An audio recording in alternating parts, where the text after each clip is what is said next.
Prezi for Desktop lets you create, edit, present, and record presentations on Windows or Mac, online or offline, with all the tools you already know from the browser. To get started, open your Prezi dashboard and click Download Prezi Apps in the bottom left corner. Choose macOS or Windows and install the app from your Downloads folder. Once installed, log in while you're online. Your presentations sync automatically, so you can work anytime, even without internet access. Want to work with templates offline?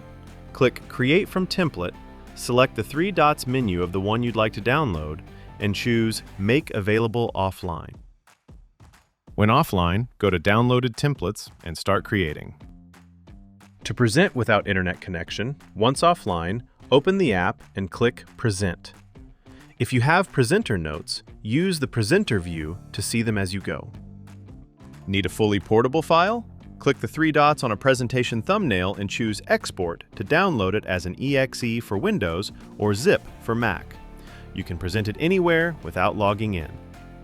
For live presenting, turn on Camera Overlay in Present View to place your video on top of your content and stay connected with your audience. If you're on a Mac, you can record your presentation. Click the video icon from the dashboard, then pick Narration or Cameo, select your mic and camera, and start recording. That's Prezi for Desktop. Flexible, reliable, and ready wherever you present.